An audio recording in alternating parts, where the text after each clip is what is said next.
todos nós do SINP e do programa Hora e a Vez da Micro e Pequena Empresa gostaríamos de nos solidarizar com todos aqueles que foram afetados diretamente ou indiretamente pela tragédia em Santa Maria.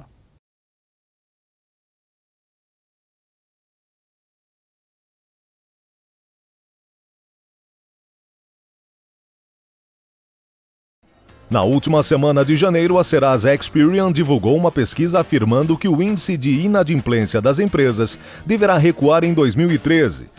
E isso é importante, porque quando o consumidor torna-se inadimplente, ele na verdade não está pagando uma empresa. Então, com a inadimplência dos consumidores, que começou a cair no final de 2012, tende a cair ou continuar caindo em 2013, isso favorece que a inadimplência das empresas também entre numa trajetória de queda, porque elas passam a receber aqueles compromissos que estavam atrasados.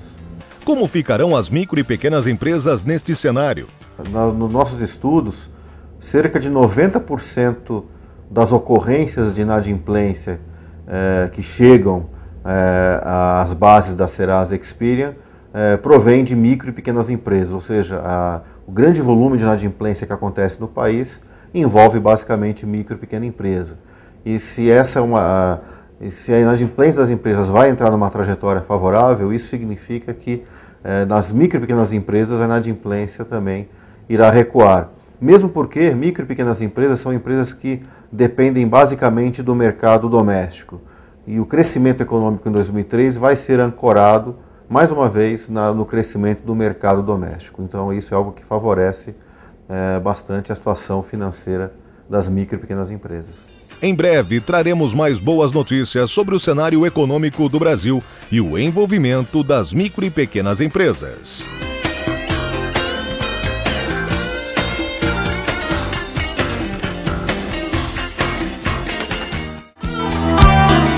Estamos de olho. No final do ano passado, precisamente no dia 28 de dezembro, foi sancionada a Lei 12.767, já em vigor, que pretende autorizar União, Estados e municípios a levar ao protesto as dívidas inscritas desses entes. Ora, essa medida nada mais é do que meio coercitivo de obrigar o contribuinte, o cidadão brasileiro, a fazer um pagamento antes mesmo que ele possa discutir no Poder Judiciário essa suposta dívida. Essa medida ela é inócua do ponto de vista do direito.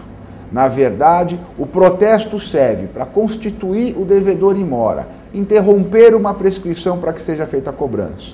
Só que no caso da União, Estados e Municípios, eles já fazem a inscrição da dívida, ou seja, emite uma certidão de inscrição em dívida ativa, que é justamente um instrumento para viabilizar a execução, para interromper a prescrição e constituir o devedor in mora.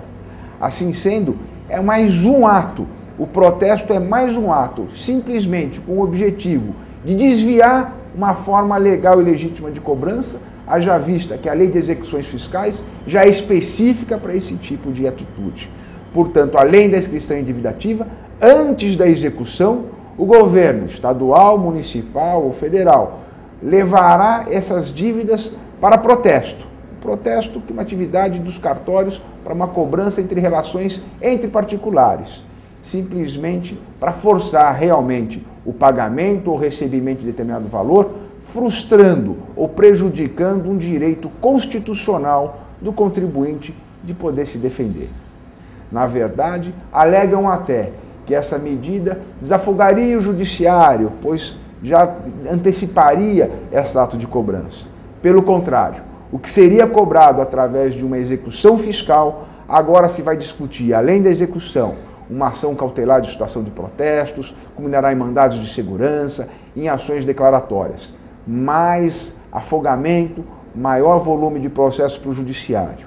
E o pior de tudo, o maior prejudicado com essa medida é sempre o empresário da micro e pequena empresa, aquele que tem menor condição de apresentar uma garantia, de poder levar ou garantir determinada questão em função de valores perante o Poder Judiciário. A situação de protesto, normalmente, conduz à apresentação de garantia, seja dinheiro, seja bens. E quem é que tem maior dificuldade de poder apresentar essas garantias para exercer o seu direito de defesa? É o empresário da micro e da pequena empresa. Lamentamos, portanto, esta lei, a entrada em vigor dessa medida, que autorizaria, então, melhor, que autoriza o protesto de dívidas inscritas. Quisera os entes públicos tivessem a mesma eficácia, tivessem o mesmo empenho em cumprir as suas obrigações, pagando os precatórios que são devidos e que já estão transitados em julgados, quisesse tivesse esse mesmo empenho, esse mesmo esforço que tem para fazer medidas coercitivas contra o contribuinte, para que ele frustrar o seu direito de defesa, o seu direito de ação, o seu direito de petição. O SIMP vai continuar observando e debatendo essa ação. Não se pode atender, não se pode admitir atos coercitivos de obrigar o contribuinte a fazer pagamentos tentando lhe frustrar o direito de defesa. Simplesmente, o que nós queremos é que a Constituição Federal seja cumprida, que o direito de defesa possa ser exercido e que o princípio que prevê a livre iniciativa também seja atendido. Estamos de olho.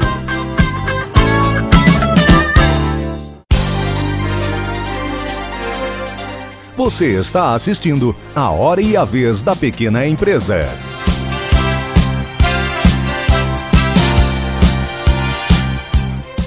O marketing é uma ferramenta muito importante para o crescimento de qualquer empresa. O programa Hora e a Vez da Pequena Empresa de hoje vai analisar algumas possibilidades de você, empresário, utilizar o marketing na sua empresa e saber valorizar suas ações de marketing.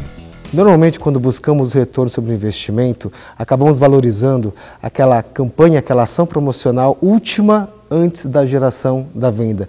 E não necessariamente é a campanha promocional que gerou aquele resultado. Porque um cliente, um consumidor, até ele decidir realizar uma compra, ele passa por todo um namoro com a marca, ou a marca passa por uma prospecção, um convencimento junto a ele. Conseguir definir o que realmente causou e gerou o resultado, em marketing de atribuição entendemos que não é só apenas uma ação isolada de marketing, é um conjunto de ações que uma empresa realiza junto ao seu público-alvo. Além disso, a internet possibilita inúmeras ações de marketing que independem do tamanho da empresa. Quando se pensa em investir em relacionamento e ações de conteúdo nas redes sociais, no primeiro momento, a gente pensa na contratação de uma agência específica para fazer isso, na contratação de analistas de mídia social para realizar esse tipo de trabalho. Só que isso é necessário? Claro que é necessário e vai muito do porte da sua empresa, da sua organização.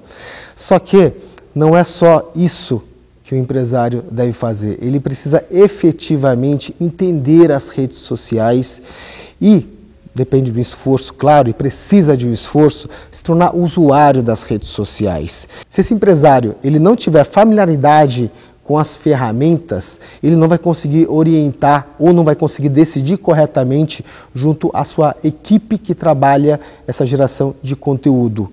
Quando o empresário ele é microempresário, aí ele não tem saída, ele não tem verba, não tem condições para contratar uma agência para fazer esse trabalho para ele. E aí sim, cabe a ele fazer a diferença. A gente escuta casos de muitos empresários, muitos pequenos empresários que assumem a geração de conteúdo da sua organização na web e fazem isso com muita propriedade, fazem isso com muita autenticidade, porque o usuário, o seu seguidor, ele percebe que está falando com a pessoa e que aquele conteúdo ele é efetivamente gerado pela pessoa que representa a empresa. Então, é muito importante, quando a gente pensa no trabalho nas redes sociais, não pensar em contratar fornecedor. Isso é importante? Lógico que é, depende do seu tamanho, do seu porte, mas é importantíssimo que o empresário compreenda, estude e efetivamente se torne também um usuário nas redes sociais. É isso aí, basta colocar a criatividade em prática e se fazer visto.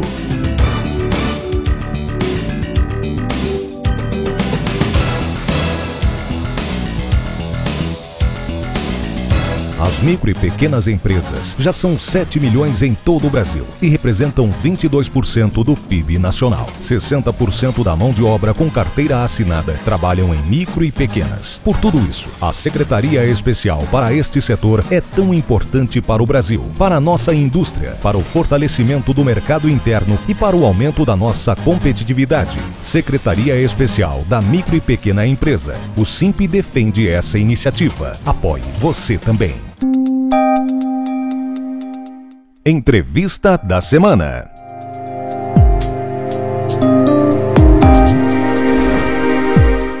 O nosso convidado de hoje é o representante da Baviera, que é o senhor Martin Languelpot, que muito nos honra com a sua presença. Ele é membro da Câmara Brasil-Alemanha. É um prazer tê-lo conosco. Muito obrigado. Agradeço o convite e também a oportunidade de falar sobre a minha querida Baviera e as relações Baviera-Brasil. É um prazer tê-lo conosco. E nós estamos conversando antes do programa e o senhor nos informava da importância econômica da Baviera dentro da Alemanha.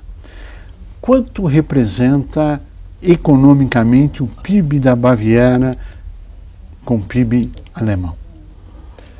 Eu diria a Baviera seria comparável um pouquinho com o estado de São Paulo, ou que representa São Paulo para o Brasil. O PIB da Baviera ultrapassa bem os 400 bilhões de euros. Eu diria que é um quinto, mais ou menos, do PIB alemão. É um estado muito forte e vive muito da exportação. Tem muitas empresas com a taxa de exportação é uns 70% a 80%. Esse ano 2013 me parece um ano especial das relações Brasil-Alemanha. Parece que haverá um grande evento esse ano. Qual será esse evento? Isso é verdade. Tem o Ano da Alemanha no Brasil, 2013, 2014. O Ano da Alemanha começa em maio. Teremos a honra da visita do presidente da Alemanha, o senhor Joachim Gauck. Aliás, uma grande honra. Uma grande honra e esperamos também grandes autoridades, lógico, de Brasília. A inauguração terá parte aqui em São Paulo. É o início também do encontro Brasil-Alemanha, o maior encontro bilateral que acontece cada ano, uma vez na Alemanha, outra vez no Brasil. E essa vez o anfitrião vai ser São Paulo, que bom. Que aliás é o maior parceiro comercial e de investimentos também da Baviera na América do Sul, não somente no Brasil, mas na América do Sul, e isso nos honra muito, porque São Paulo faz parte das regiões parceiras da Baviera, que são as Power Regions do mundo. E no ano passado, São Paulo foi anfitrião dessa cúpula das regiões parceiras. Puxa, que bom. E o seu trabalho é ligado à Secretaria da Economia da Baviera, que é extremamente importante essa relação. Isso. Especificamente, que tipo de trabalho que o senhor, como representante, faz aqui no Brasil com as empresas? A Secretaria da Economia mantém em total 23 escritórios no mundo. A representação da Baviera aqui no Brasil é um deles, foi inaugurado 14 anos atrás, então já tem um tempo de atuação. Que bom. E a nossa função principal é abrir o mercado para empresas nossas. Quando nós começamos o nosso trabalho, nós contamos umas 70 empresas. Hoje, no ano passado, passamos o número de 500 empresas no Brasil com filiais e representações. Que bom. E isso nos orgulha muito. São empresas de grande porte, mas isso é interessante para o SIMP também. Muitas pequenas e médias empresas que não têm muitos funcionários, mas que têm que conquistar o mundo lá fora, porque o mercado na Alemanha já é mais ou menos conquistado ou saturado.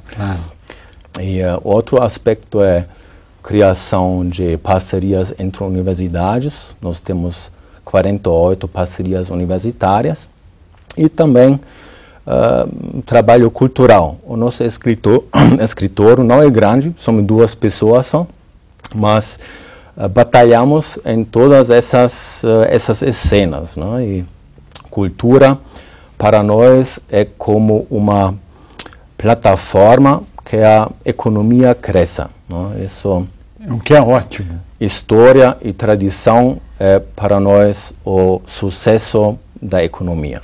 Bem, com muita alegria nós estamos ouvindo que em 14 anos 500 empresas de grande porte já se instalaram no Brasil e espero que muitas outras venham se instalar, como também empresas brasileiras se instalem na Baviera.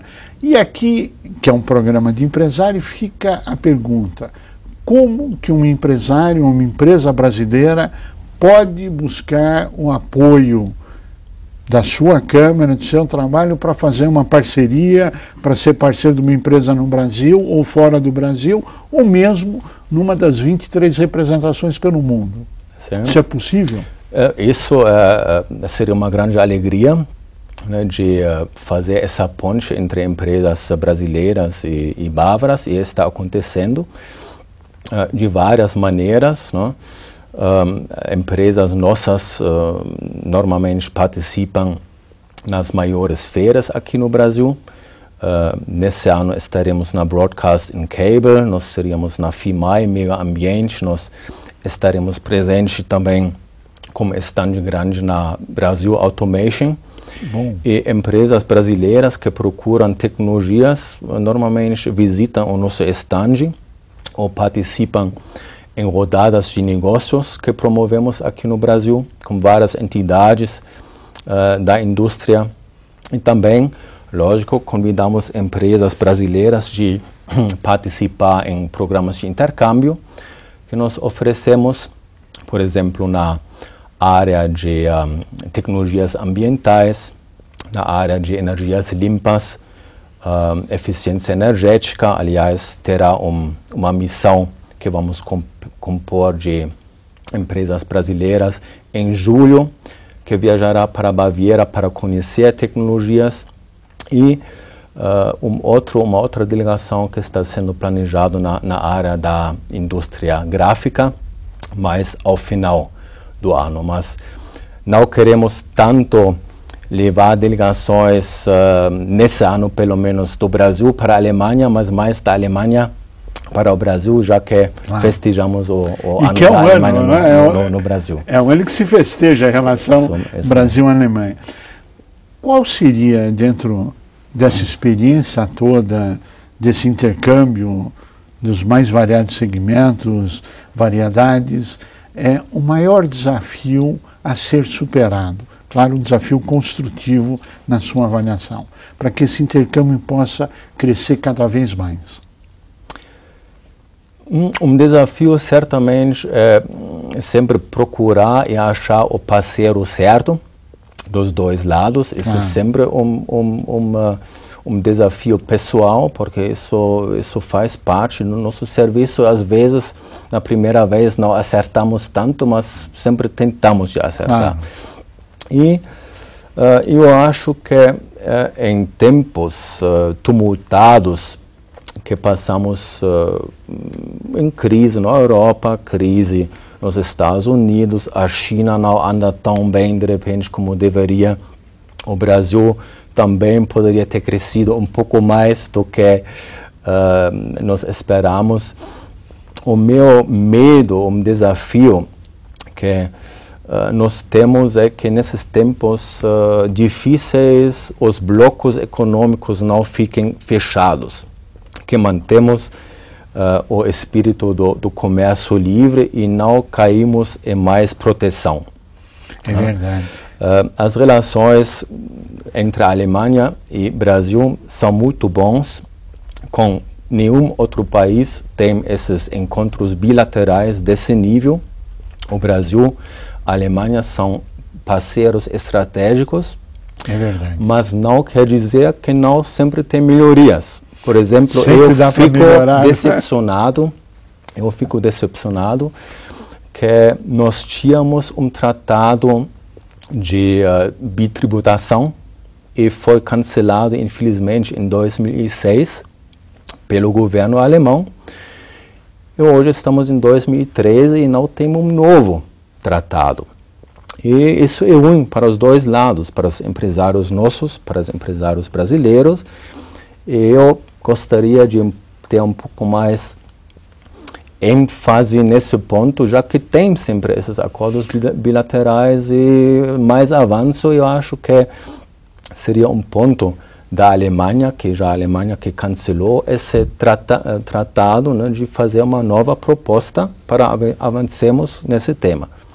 E na sua avaliação, por que isto foi cancelado? Por que não evolui? O tratado sempre está cancelado se tem uma certa discordância, claro, né, dos dois lados, certamente houve, né? Mas lá de repente aparecem também as diferenças culturais, né? Em vez de sentar mais uma vez e levantar os temas de novo, ou pelo menos cancelar certos pontos do tratado, foi cancelado o tratado interno.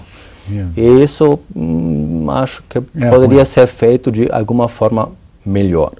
Mas dizem que crise é sinônimo de oportunidade. Isso é verdade. Talvez essa crise possa ser uma grande janela de oportunidade. Não, eu vejo isso, essa crise, certamente para o Brasil. O Brasil se demonstrou dentro da crise como uma pedra forte numas ondas gigantes, né? Acho que o Brasil entrou muito tarde nessa crise, saiu muito bem, tem problemas também, mas é visto mundo afora como um país relativamente estável. Tem a Copa pela frente, tem as Olimpíadas, torço também para São Paulo, para o Brasil, que São Paulo ganhe. Eu vou cobrar isso. Ganha a candidatura também da Expo 2020, que seria muito bom. Aí eu pensei que você fosse dizer que a gente ganhasse a Copa do Mundo. Bom, mas isso, tá bom, afinal Brasil, vamos no final juntos. Né? Vamos para o final juntos. E depois os caminhos. Mas né, olha, Martin, eu tenho que dizer, eu vou torcer para o Brasil, eu tenho certeza que você vai torcer para a Alemanha, mas continuaremos parceiros do mesmo jeito. Não serão pequenas divergências. Né? Que são normais nessa altura do campeonato. Claro. Martin, nós chegamos ao final do nosso tempo e eu pediria as suas considerações finais. Eu gostaria de falar, já que falamos de crise, que a crise é oportunidade, e a crise, para mim, demonstrou que empresas bávaras que ainda não olharam para o Brasil, agora estão olhando com muito ênfase ao Brasil, porque simplesmente outras regiões na Europa não dão mais lucro. Então, até as relações entre a Baviera e o Brasil aumentaram, certamente. Que bom. E eu gostaria muito de deixar de coração um símbolo muito obrigado. Do nosso Oktoberfest em Munique, e também falar que somos muito orgulhosos, que somos parceiro cultural do Oktoberfest aqui em São Paulo, que aconteceu a primeira vez final desse ano. Verdade. E um outro símbolo, a querida cerveja, um copo de cerveja e também, lógico, um convite um brinde, um brinde à Baviera. Um convite a participar do encontro econômico e também do ano do Brasil, da Alemanha no Brasil. E muito obrigado pelo convite. Martin Langenport, nós queremos agradecer muito a sua participação, os esclarecimentos. Estamos sempre à disposição, todas as boas notícias, estamos aqui para disseminar pelo Brasil, pela televisão, e conte conosco. A você que esteve conosco, o nosso mais profundo agradecimento, com a certeza que estaremos juntos na semana que vem. Até lá.